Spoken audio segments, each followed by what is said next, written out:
ربنا آتنا في الدنيا حسنة وفي الآخرة حسنة وقنا عذاب النار. بسم الله الرحمن الرحيم.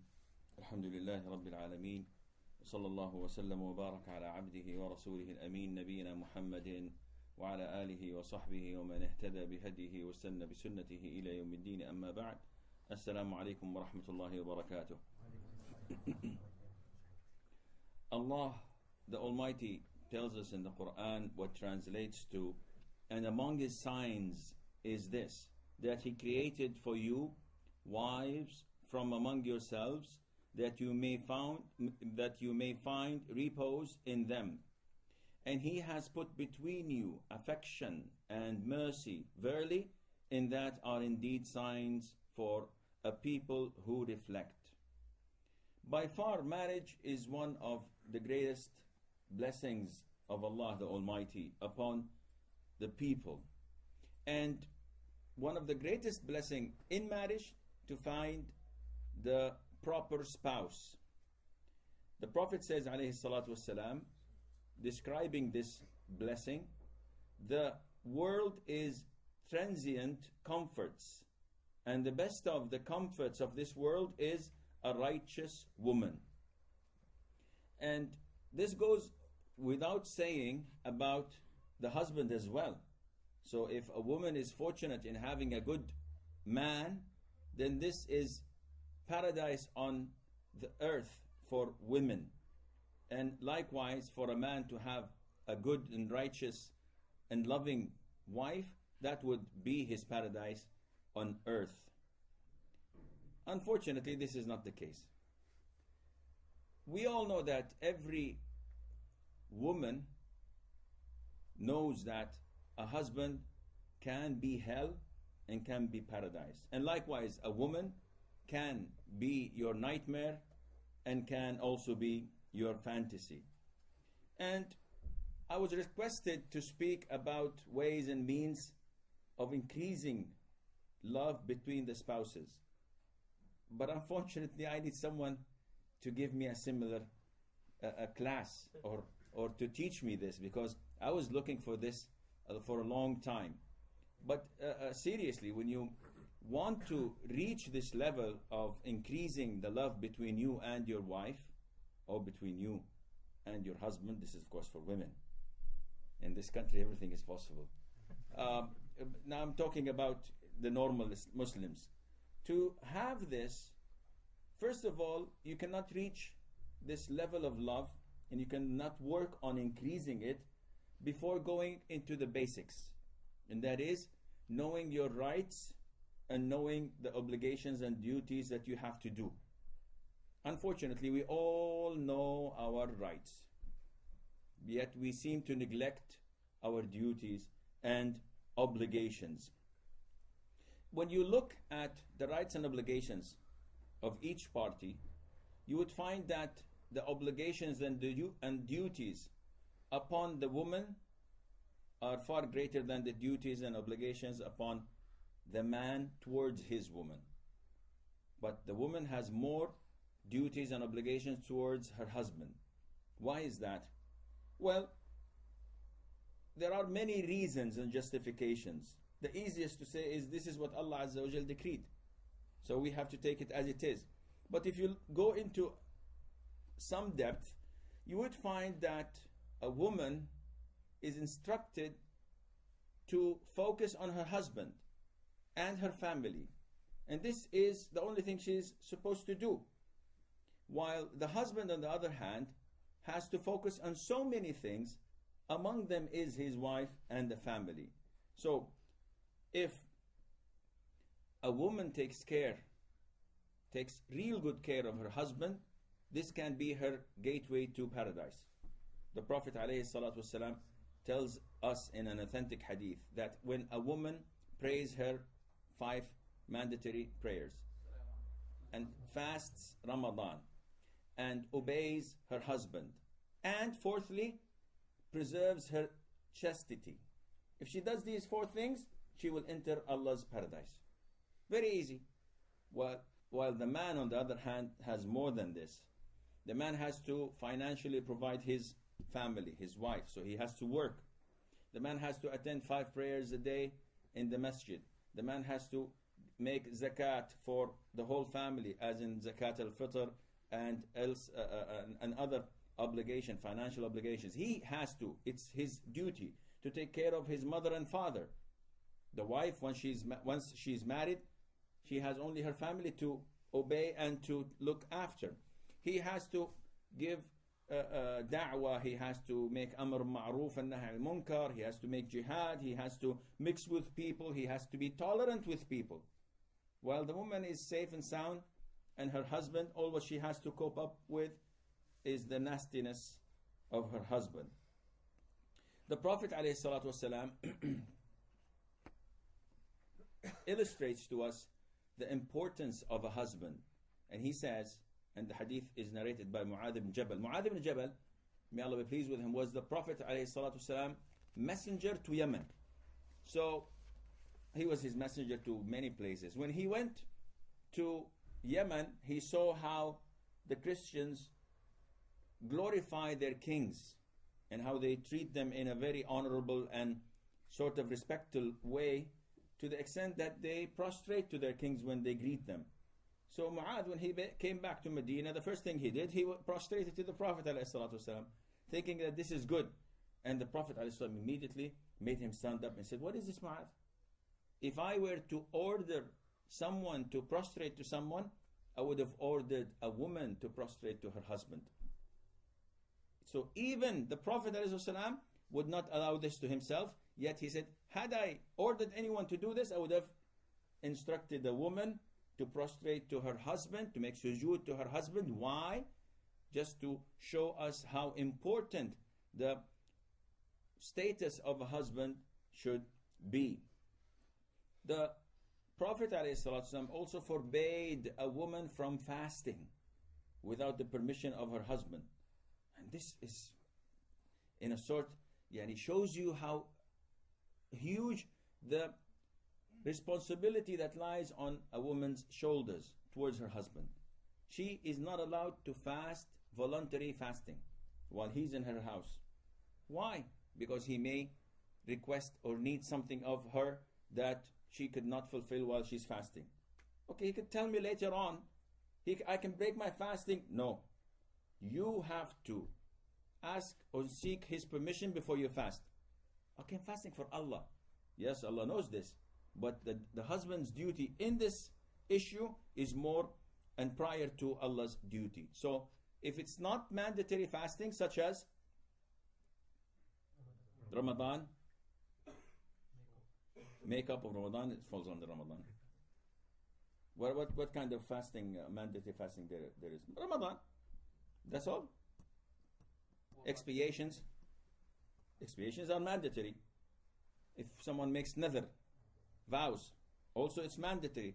So if she wants to do this, she does not have to ask him for permission. But if she fasts every Monday and Thursday, the white days, if she fasts a day and skips a day, she has to seek his permission. Otherwise, Allah would not be pleased with her. The Prophet ﷺ saw one of the women in Medina, and he asked her about this man, and she said, "He's my husband." So he said, "How are you with him?" She said, "O Prophet of Allah, I try my level best to be his obedient and a loving wife." So the Prophet ﷺ, as if he was not convinced, or he was convinced but he wanted to reiterate this point again and again and again, so he said, "Well, do whatever you wish and please, because he is your Jannah and he is your Nar. He's your paradise if you please him and if you're obedient to him and if he's happy with you, and he's your hell on the Day of Judgment, because by not doing this to him, Allah will put you into hell because of that." Now women are not liking this. They're looking at the floor and playing with the carpets and looking at each other. Why is this? Why did we come? Well, this is our religion. See, someone will say, but this is not fair. Astaghfirullah. This is Allah's ruling. It's not ours. Okay, it's in our favor. But we all have daughters. We all have mothers. We all have sisters. So I will not be happy just because my wife, she has all this load on her shoulders. At the same time, I have to accept the same load to be on my daughters, on my mother, and on my sisters. This is Allah's religion, and it's a test. Allah tests everyone exactly like he is supposed to be tested. Yani, I heard this personally from many men envying women, saying, Wallah, you're lucky. You sit home doing nothing. You wake up at 10 o'clock, 11 o'clock, some wake at dhuhr. All what you have to do is just take something from the fridge, put it in the microwave. It's lunch, alhamdulillah. When your husband comes, you just smile with him for 5 minutes, then he is on the internet. He leaves you alone for the rest of the day. You don't have to do anything. We men do every single thing. And women say the same to men. You're out driving your car, you're with your friends in the office, you go shopping, you see a lot of things, you do this, you do that. While we're cornered, we're stuck between four walls. And no one is ever happy. If you go to a peasant, he would say, I wish I had a big castle, I wish I had a big house, I wish I had lots of cars, I wish I had servants to serve me, I wish I had this, I wish I had that. While the rich man says, I wish I was poor. I wouldn't have to pay an extravagant electricity bill with the heating, with the cars, with the maintenance, with the taxes, with this, with that, and I'm afraid that people will jump on my house to steal my stuff. I will do this. I wish I was poor. Nobody's happy, subhanallah, except those who are believers, who follow the Qur'an and Sunnah. No matter what happens to them, they will say alhamdulillah, and they're satisfied. Ya akhi, your son just died, so alhamdulillah, Allah chose this for me, and I know that He will intercede for me on the day of judgment. He will pull me by my hand to paradise. But he's your son. If he didn't die when he's 5 years old, he's gonna die 95 years old. At the end, the result is death. He's dead. So a believer is always happy, no matter what happens. He's always content, and that is why he's never angry. He's never under pressure. He's always, chilling out. There is a beautiful hadith where Jibreel himself descended from the seventh heaven, went to the Prophet ﷺ, and he told him, say Salamu Alaikum to Khadija, because she can't see him, and tell her that Allah Azza gives her the glad tidings of a house, of a castle, of a fortress in paradise made of pearl. It's a big pearl for her, and in it there is no tiresome, nobody would be tired, and there is no sakhab. Sakhab is a lot of noise. So scholars thought about this. Why Khadija? This house, okay, all prophets' wives will get houses, definitely, but why these two characteristics in this house? That she will not be tired in it, and she will not hear noise and chaos and shouting. Scholars say because she did exactly the same for the Prophet ﷺ. When he entered the home, she would not let him lift a thing. She would do everything for him. And when the kids wanted things, when they wanted to shout, when they wanted to play, she used to hush them. She would not nag him. She would not request things of him. She would not tell him, okay, we need some bread, go get this, go get that. We need to change the furniture. Why don't you paint the house? Why don't you go and fix a sink? Why don't you do this and that? No. She would not burden him, alayhi salam. He's in the house, he's in his kingdom. And this reward is in accordance to what she had done in this dunya. Okay, what about the rights of women? These are the rights of men. Okay, now women say, okay, we get the picture. We get the picture. We have to put our men on a silver plate. Silver plates are not permissible for you to use. Use porcelain or glass or plastic even. Just put him on a plate. Let him comfortable. What are the rights of women then? The rights of women are mentioned in this hadith. But when you contemplate on this hadith, these are not the rights of the women. The Prophet says, alayhi salatu salam, when he was approached by one of his companions, and he said, what does my wife have rights over me? So the Prophet says, alayhi salatu salam, that you should feed her as you feed yourself, and clothe her as you clothe yourself. that you should not say to her, may Allah make your face ugly, and that you should not beat her. Authentic hadith. Men say, that's all. That's cool. I'll bring her an apple every day. I'm feeding her. And I'll get her one dress every year. This is more than enough, but she doesn't have to change like wardrobe full of dresses. And I will not say, may Allah make your face ugly. It's ugly already. No, I will not say anything to her. I will not even speak to her. A lot of women come to me and complain. Our husbands stay like a week or two without even saying Assalamu alaikum. He just enters the house, eats, sleeps, goes out to his kids, comes at night, sleeps, and that's it. As if I am a robot or a maid in the house. And the man says, yes, I did not say anything. The Prophet said, do not say, may Allah make your face ugly. I didn't. Khalas, that's more than enough. And you don't beat her. Beat her? She's 6'4", she'll crush me to death. What are you talking about? No. Well, these are not her rights. These are the minimum of rights that one should have to his wife. But is that all? No. Allah Azza wa Jal tells us in the Holy Quran, and they, that is women, have rights over their husbands as regards of living expenses, similar to those of their husbands over them as regards of obedience and respect, to what is reasonable. So all of this has to be within al-ma'ruf. It should not, she has to obey you, but you can't, say, Simon says, stand on your left foot for 6 hours. And she says, I have to obey him. No, this is not which is reasonable. This is not ma'ruf. You cannot tell her, well, today I'm angry with you. Don't sit the whole day. Just keep on standing.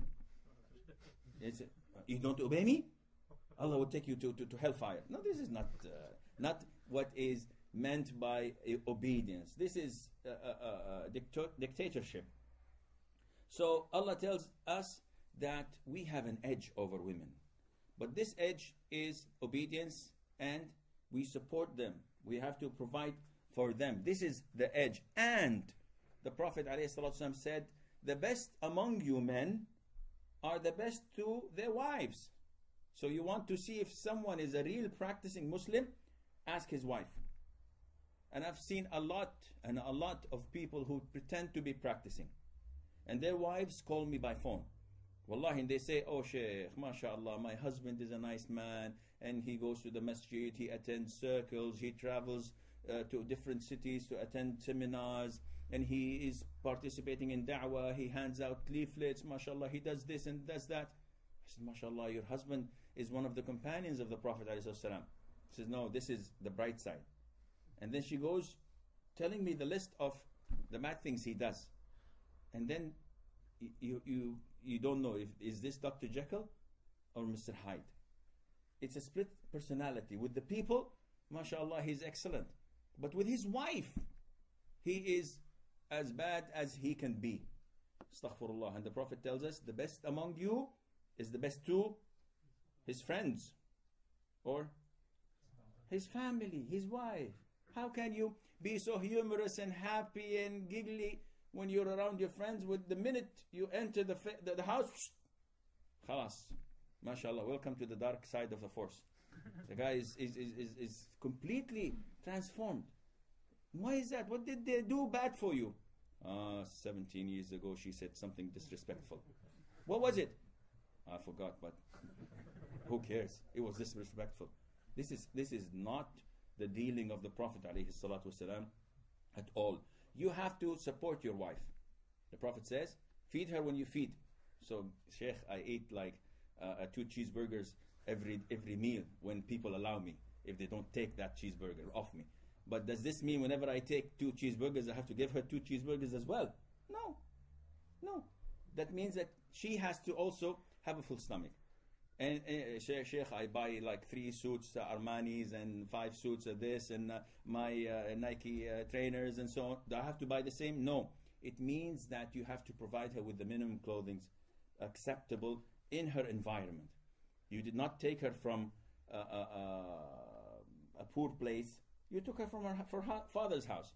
If you can afford it, give her the same standard as she used to enjoy while she was at her father's house. What about if she's rich? Lucky you. No, no, no, no, no. Don't think that. Even if she's rich, she is not supposed to put 1 penny of her income or of her savings to you. Yes, yes, Sheikh, but she has a lot of money, or she works. At least we should share in the house. No, it's not her responsibility. You allow her to work, Jazakallah khair. You don't want her to work, she has to sit in the house and you have to provide for her, but she is not obliged to spend 1 penny on herself, on the children, or on the house. And spending on the house is a great deed that Allah rewards. You know that. If you provide for your family, yani some people pay with, their hearts are torn with every penny they get out. It's painful. You can feel him, suffering. Why? He said, yeah, I'm paying the electricity bill. So who's enjoying the electricity? Who's using it? Yeah, but the family is big. So it hurts him. Well, if you think of the great reward, the Prophet ﷺ, in the hadith of Ka'b ibn Ujra, a man who was so agile and active passed by the Prophet ﷺ and his companions. And he was, you find some people like this, so energetic. They move from one place to the other, they help, they do this, they're always active. Some people like me just sit in one place, maybe sleep for an hour or two before moving. No, there are people, mashallah, that are energetic. So the companions liked this man. And they said, mashallah, Prophet of Allah, if this agility and energy was in the cause of Allah, it would have been great. This is their thinking. This agility, this power, this energy should be directed in the cause of Allah. What did the Prophet say, alayhi salam? He did not say Ameen. He said, well, if this agility was running to provide for his children and family, it is in sabilillah. It is in the cause of Allah. So I work 8 hours a day in the morning, and this in the sabilillah? Yes, I want to put bread on the table, food on the table. Who's going to provide us? So if I go to work in the morning with this attitude, then my work would be fun. Because what I'm doing it for the sake of Allah Azza wa Jal. Then the Prophet says, and if his power and agility and energy is to provide for 2 old parents of his, then it is in sabilillah. I know people, wallahi, I know people that wish their parents die yesterday than today. Not today than tomorrow. They're fed up of them. Why? Yeah, Sheikh, my mother keeps on nagging. If I don't call her once every month, she's always, why you're not calling me? You're calling your mom once a month? He said, yeah, she lives far away. She lives like 15 minutes away in Bradford. So I can't live like this. I have so many things to do. I see my mother every single day between Maghrib and Isha, and I still feel that I'm not doing her justice. By Allah, if your mother just raises her hands and said, may Allah open the doors of mercy and provision for my son, Allah will answer her. And everything that I'm enjoying at the moment is because of her grace of Allah, of course, first of all, but after that, with the dua of your mother. You know what happened to Jurayj? We said this last year. The worshipper, when his mother supplicated against him. So people are like this. They want their parents to die. Are these believers? No. If they had the good intention of working 9 to 5 to provide for their elders, for their parents, they are in sabilillah. They are in jihad. The Prophet tells us, alayhi salam. And if he is working not for anyone except for himself, so that he would not beg, so that he would not live on welfare, or he would not live on people's donations. He's working with his arm, he's washing windows, he's doing this, he's doing that, just so that no one would give him sadaqah. He is in sabilillah. But if he's out to boast and show off, is working for this reason, then this is in the cause of shaitan. So think again, when you spend money and to your family, you are indeed doing something that is righteous and good. Now, how much time do you have? 25 minutes. Not very funny. There are things that increase the love between the spouses, and each one needs at least 25 minutes, but we will wrap it up. This was compiled by my daughter. May Allah bless her and give her reward. Say Ameen. This is not for me, so I can do this for my daughter. And she, Jazakallah khair, took the time and she wrote these points to me. I edited and added it because I told her, daughter, you know how I am with your mother. I'm a very bad husband. So I need someone to give me something. And I found lots of things in it that are beneficial for me, and I applied it myself. And it works. You know, women are so kind and how do you call the other word for kind? No. Merciful, tayyib. Anyhow, you know, you have the words, mashallah. They get angry so quickly, but they are pleased quicker than that. One word, one nice word would make them pleased. Do we have the ability to take the initiative and say this word? No, we're men. Men are never apologetic. We break windows, we break plates, we harm people, but we never apologize for what we do. Among the things that increase love, and you should try this, you have to accept your spouse for what they are. Accept them as they are. You cannot change people. You do not have the ability to change people. And the biggest example or the biggest proof is that you can't even change yourself. And you want people to change? You first do the changing, and then you will find people able to change. The Prophet ﷺ says in a beautiful hadith, and this hadith I always say to people when they're having conflicts with each other, not only husband and wife, but even relatives, friends, neighbors. The Prophet says, no believing man should hate a believing woman. If he dislikes one of her characteristics, he will be pleased with another. It's a matter of balance. A sister just called me just 10 minutes before I came here from Saudi Arabia. And she didn't know that it was an international call. And as she was talking, I was sweating. And it took about 20 to 25 minutes, a phone call. She's just, mashallah, la quwwata illa billah, like the Energizer bunny. She talking without non-stop. Talking, crying and talking. Of what? Of her husband. She's saying everything that is bad about him. He doesn't spend time with us. He's always at work from 9 o'clock in the morning until 11 o'clock at night. Work. Nothing but work. He never spends quality time. He never takes me out. He never sits with me. I would like to drink a cup of tea. And she kept on talking. MashaAllah, la quwwata illa billah. I was envious. But then I asked her one question. Is he that bad? She said, no, he is a very nice person. He's very generous. He's kind-hearted. He's like, wallahi, he's miskeen, ya Sheikh. She now sympathizing. He is miskeen. He's a poor man. As if she's confessing that I'm giving him hell. So this is, and I told her, subhanallah, couldn't you find any excuse for him?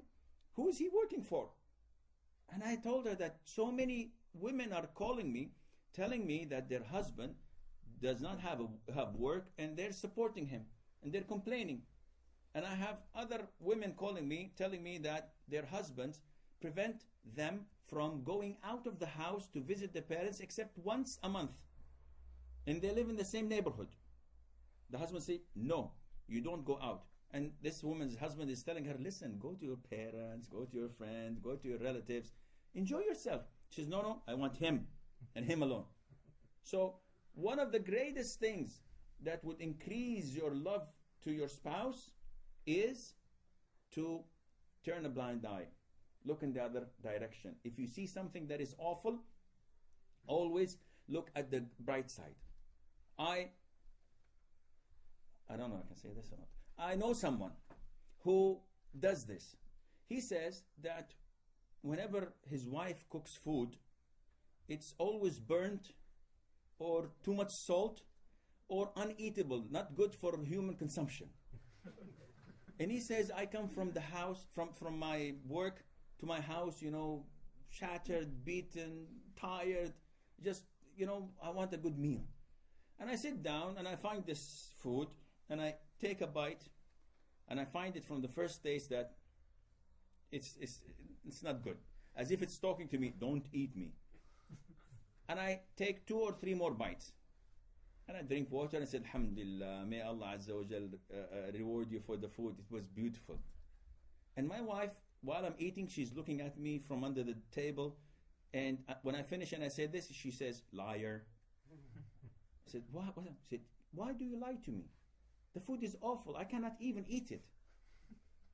She said, what do you want me to do? She said, do something. Subhanallah. Shout, scream, curse. Do something. The food is uneatable. Why do you eat it?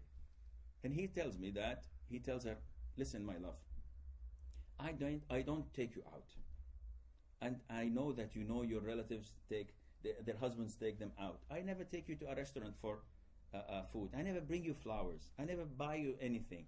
I am always at my gatherings or for da'wah or lectures. I'm always out of the house. And you're doing a great job. And you never complain. Do I dare and complain about food or about dirty laundry or about the house is messed up? You're tolerating me. The least I could do is to accept you and appreciate what you're doing for me. The food is like this, though you spend 2 hours in the kitchen. They've been married for 25 years. The poor thing. His skin as this. She spent 2 hours and this is the best she could do.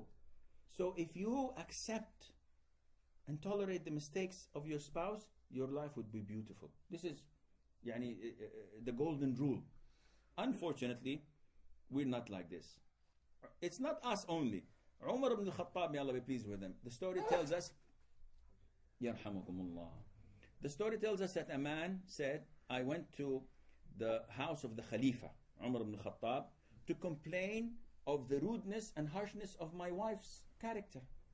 My wife is killing me. So I said, where should I go? Marriage counseling. The best one is Umar. At least maybe he may chop her head off or do something for her. So the guy goes there, and as he knocks the door and someone says, who is it? He says, my name is so-and-so. I'd like to see the Khalifa. And he waits for permission to enter. He hears Umar's wife shouting at him. And Umar is saying, yes, honey, yes, dear. And she's saying, you did this, you did that, you did this, you did that, knock, knock, knock, knock, knock. And Umar, the fierce Umar, may Allah be pleased with him, is, okay, yes. The guy at the door said, nah, it's not good. He left. As he left, Umar came to attend the guest, and he's found him, giving him his back and walking. He said, hey, come, what's happening? He said, it's okay, Khalifa, Prince of the Believers. I came to you to solve my problem, but I found you have a bigger problem than mine. He said, listen, my son, my brother, I tolerate her because she has rights over me. She cooks my food. She bakes my bread. She cleans my clothes. And she feeds my children. And all of this is not mandatory upon her. It's not an obligation. She's doing this as part of obeying me bil ma'ruf, when it's reasonable. And with all of this, my heart tends to be soft towards her because she's my wife. I love her. So, and also she distracts me from looking into haram because she's my lawful wife. And that is why I tolerate her behavior. And the man said, then what should I do? My wife is like this as well. So what should I do to tolerate her? He told him, my brother, life is short. And by Allah, life is short. And if you look back, and some of the brothers, when he heard this hadith, I told him that life is short. He said, by Allah, life is short. Whenever I wake up in the morning, I look at my wife's face. It's been 35 years with her. How did I tolerate this? But then I say that this is a blessing of Allah Azza. And apparently this is what a lot of men say, and I hear this. They come and complain, Sheikh, Wallahi, if you see my wife, Wallahi, you'll be shocked to death. And I say, apparently, brother, you did not look in the mirror recently, because that is exactly what her remark would be about you. So it's it takes two to tango, as they say. It's a touche. No, as you see the flaws and the shortcomings of people, always look at yourself and appreciate those who are tolerating with you. Number 2, Among the things that would increase in your love to each other, that you do not criticize. Leave criticism away. And it is human nature. Do you like people criticizing you? Nobody likes this. Nobody likes you. Likes your wife definitely is not doing a favor to you when she criticizes your driving. You could be driving, she could be, all the time. What are you doing? Don't do this. Don't watch out the car. And you don't like this, although she's saying something that is true. Ahmad ibn Hanbal tells us that I married my wife for 20 years. And we agreed not to criticize each other. And 20 years we did not have a dispute in our lives. 20 years without having a dispute. I know people, a friend of mine, who is married for more than 20 years. He said, by Allah, I was never ever angry with my wife. Never. When she is angry, I leave her to cool down. 5-10 minutes, she comes and kisses my foot in appreciation for my behavior. And when I'm angry, she is trying her best to please me and apologizes. And then I come and kiss her forehead. Maybe because she's shorter, I don't know. Anyhow. So this is the trend. This is how you get love into your life. Third thing that increases love, consultation. You have to consult your wife, and she has to consult you. The worst thing in a wife life is negligence. When you neglect her, when you don't take her opinion, when you do things. I get phone calls from women complaining that my husband changed the living room. He bought a beautiful set of furniture and the colors and the paintings and the new LCD and so on. So I said, you should be grateful. I said, no, he did not even ask me about my taste. And it's completely wrong. And who lives more in that living room? It's her. So this is bad. Whenever you do something, make them feel that they're part of the family. If you want to travel on a vacation, for example, you want to take a week off, quality time, you want to go somewhere for sightseeing, it would add a lot of value to gather the children with the wife. Where do you want to go? And you, with your wisdom and diplomacy, you can drive them to the place you want, giving the financial status, giving the time, giving the weather, giving the kada. After a while, they tell you, okay, we'd like to go to this place. And they say, MashaAllah, you gave me an excellent idea. The impact on them, because you consulted them, is great, because it gives them trust. And whenever you trust someone, they love you. And likewise for the husband. Of course, we are not consulted, usually, because we are the one who is paying the money. So they have to take our permission. But it is us, men, who need to consult their wives. This is what the Prophet did, alayhi salam. And his wives would give him advice. As in the battle of Hudaybiyah, the treaty of Hudaybiyah. When he signed the treaty, he went to the companions and said, okay, now you have to shave and slaughter your sacrifice, and let's go back to Medina. And nobody did what he instructed them to do. And the Prophet was angry at them. He went back to Salama. He said, didn't you see what your people did? They didn't obey me. So Salama told him, should I tell you something that if you do, they would obey you? Go outside and you shave your head and you sacrifice your camels and see what they do. The minute the Prophet did this, they jumped on each other, shaving each other in compliance with his instruction, because they saw the Prophet's doing it. There is no return. And this was because of the advice of this wise woman, Salama, may Allah be pleased with her. Fourthly, you have to show your affection without any reservations. Show your love to your spouse. Express it. And this was one of the complaints of the sister. I should have written her complaints, because that would have been another lecture. She is saying that no matter what I do, he never talks. He never expresses his feelings. I tell him I want to hear the word I love you. Thank you, my darling. Thank you, honey. Nothing. He never says anything of this sort at all. The only time I hear this is when I tell him about his coffee. He says, sugar. So, Jazakallah khair, honey. I love you too. That's the only time I hear something sweet from him, is when he's requesting sugar. So you have to express your feeling to your wife. And she has to do the same to you. One says, yeah, Sheikh, she knows this. I've been with her for 40 years. What else do you want me to say to her? No, it is important to say this. The Prophet used to say this, alayhi sallam, to his wife, Aisha. And he would show this to everyone else. He would not keep it as a secret. Amr ibn al-As, may Allah be pleased with him, comes to the Prophet ﷺ and says, O Prophet of Allah, who among the people you love most? He says, Aisha. He doesn't have any reservation in saying this. Some of us have reservations in naming his wife. Where are you going? I'm going to pick the missus. Mrs. who? The missus, you know, Abdullah. Oh, your wife? Yes, Abdullah. What's her name? Abdullah, the daughter of so-and-so. The Prophet would find it easy and normal to name his wife, his daughters. Ya Fatima, Ya Khadija. It's normal. So you have to express your feelings.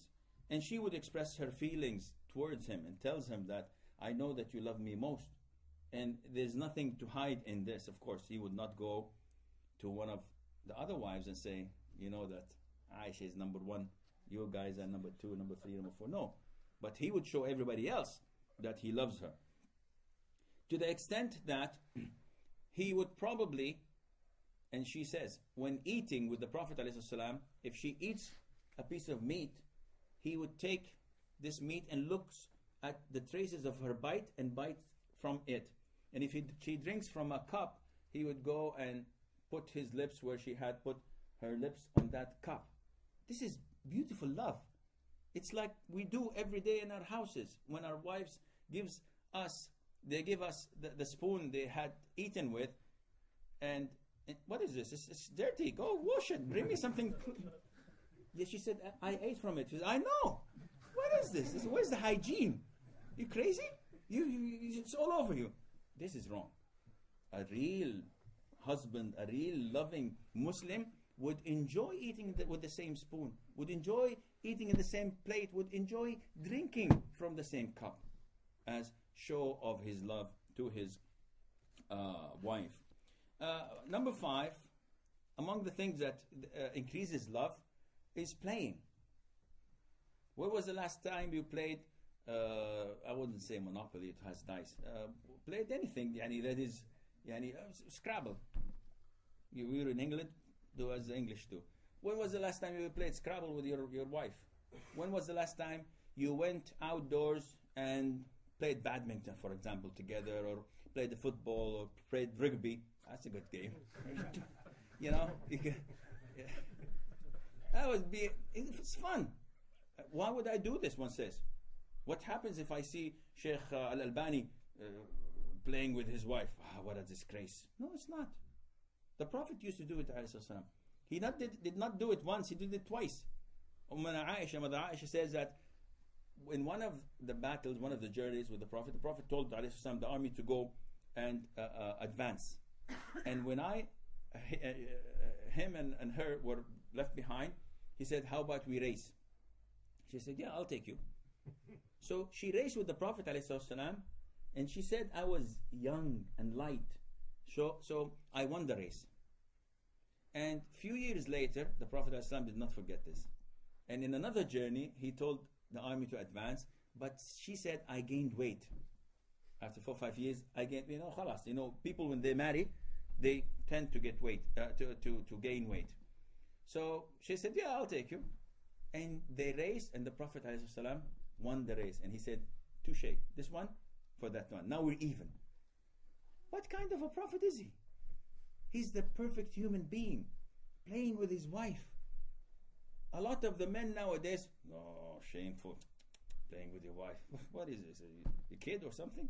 You're a teenager? The Prophet was about 55 years old when he raised her. 55 years old. No handicap, no backache, cannot walk. No. The Prophet was the strongest of men, alayhi salatu wasalam. So this is something for you to do now. But you have to take it gradually. Don't go to your wife and say, let's go and race. This guy's crazy. All of a sudden you come back from a lecture, let's play. Come on. Where's the backgammon? Where's the Monopoly? Come on, let's play. No, you have to take it gradually, express your love, express your feelings. Then she says, Gonna marry again? Say it, split it out. You wanna do this? You have to show your love. Unconditional love. The sixth thing, you can play together, but also there is something that is more honorable, and that is to worship Allah together. The Prophet ﷺ used to wake his wife, Aisha, and all the other wives, and they used to pray night prayer together. So it's not only the dunya that we're together, it's not the fun, it's not the emotion and love that binds us, also the love of Allah. That is why the Prophet says, ﷺ, may Allah have mercy on a man who wakes up in the middle of the night, wakes up his wife to pray with him, and if she refuses, he sprinkles water to her face so that she wakes up and prays with him. Not a bucket, sprinkles water, and she does the same for him, and they pray 2 rak'ahs. If a man and a woman pray 2 rak'ah a night, Allah will write them in the preserved tablet as al-dhakirin Allah kathiran wal-dhakirat, that those who remember Allah a lot from the women and from the men, by only praying 2 rak'ahs. How long would it take you? A couple of minutes? But if you continue to do this, the relationship, the love among you would grow, because it's not only for money, for sheltering, for clothing. No, it's for the sake of Allah the Almighty. Number 7, giving gifts. And the hadith, tahadu tahabbu, not only for the spouses. The more you give gifts to people, they will be enslaved for your favor. They will be thankful, they will be grateful. So even if you have an enemy, give him a gift. He will become a friend. And you have to give your wife every now and then a gift. And she, if she is able to afford it, she has to also give you a gift every now and then, bearing in mind that these gifts are not associated to wrong occasions. So why are you giving your wife this on the 14th of Feb? Is it 14th of Feb? Valentine's Day? Is it 14th or? Yeah, 14th. Okay, my memory still is okay. So it says Valentine's Day, Sheikh. It has to be, wrapped in red, and it's an anonymous sender. No, this is haram. Okay, can I do it in our anniversary? So again, it's haram. Why cannot celebrate this? No, these are all un-Islamic. And as Muslims, we do not celebrate our marriage once a year. Every single day, every single night is a celebration. So I give her, not on her birthday, because this again is haram. I give her any other time, that to show my love to her. Number 8, we still have 5 minutes. I'll just go through it quickly, inshallah. Cooperation in the house. So the Prophet ﷺ was described by Ummana Aisha, Mother Aisha, may Allah be pleased with her, when she was asked, how was he in his house, in his home, when he was home? How was he like? She said, he was a human being like any human being. He used to clean his clothes, milk his sheep, and serve himself. Whenever I go through this hadith, serve himself, I try to remember, when was it the last time I went to the kitchen and got a glass of water? I can't remember. Honey, a glass of water. And she's sitting next to me. What's wrong with me? Why don't I go? No, why did I marry her?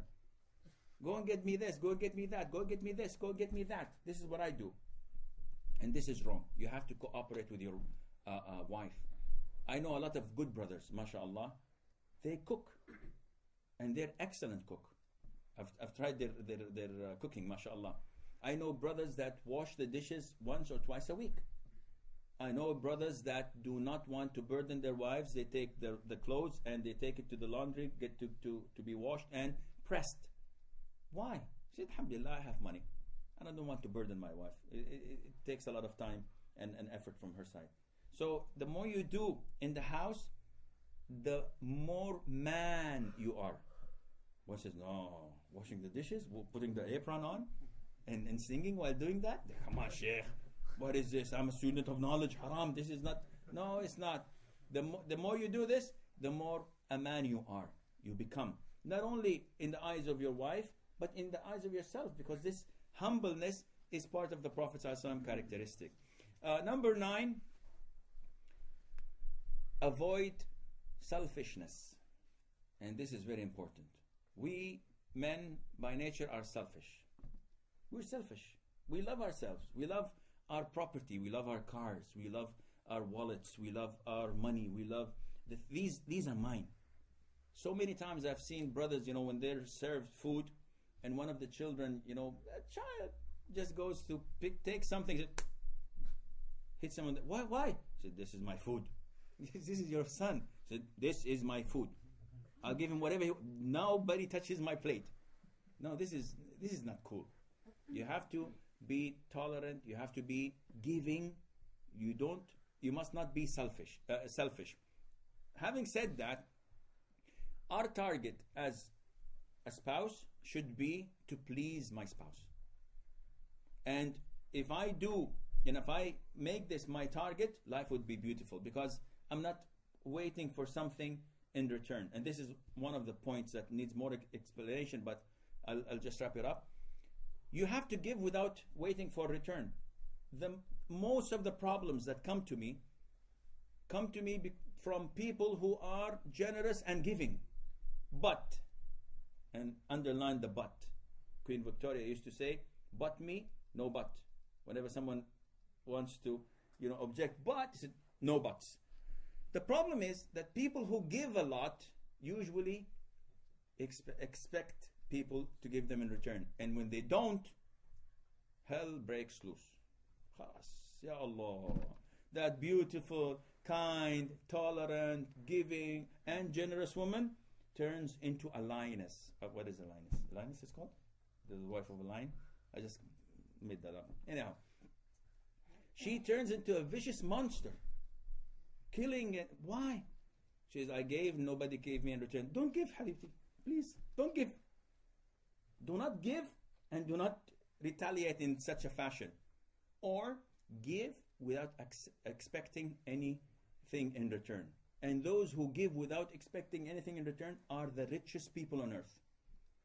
Because they are so at peace with themselves and with others, they just keep on giving. And people around them, maybe 10, 15, would abuse this generosity, but you will find 5 or 3 or even 1 giving in return, and the person would be grateful because somebody gave him something in return. But when you give generously to everyone gives back in return, and one only does not, you feel miserable.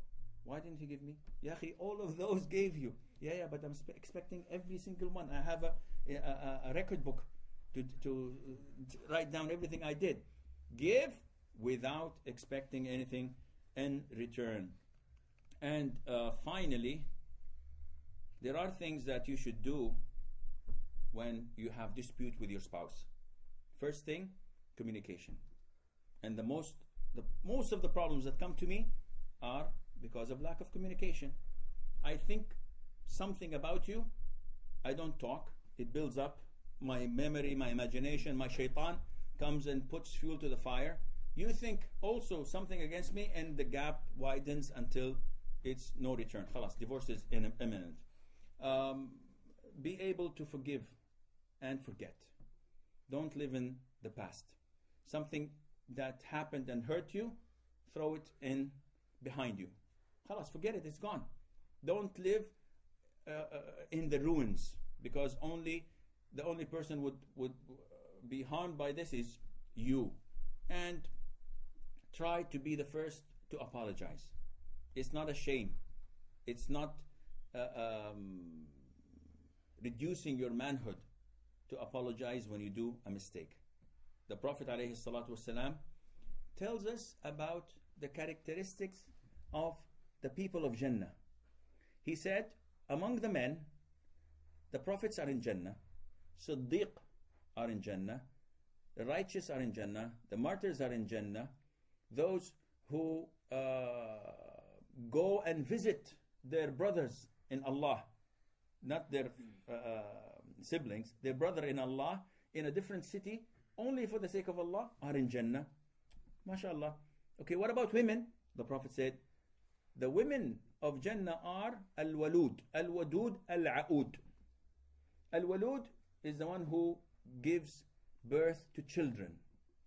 I meet brothers in the 30s, 40s, 50s, mashallah, how many children do you have? I said, one. Why is that? Your line of production is very bad. It was one. One of the brothers I met from the speakers, I spoke to him, mashallah, he's my age. How many children do you have? He says, 15. Mashallah, tabarakallah.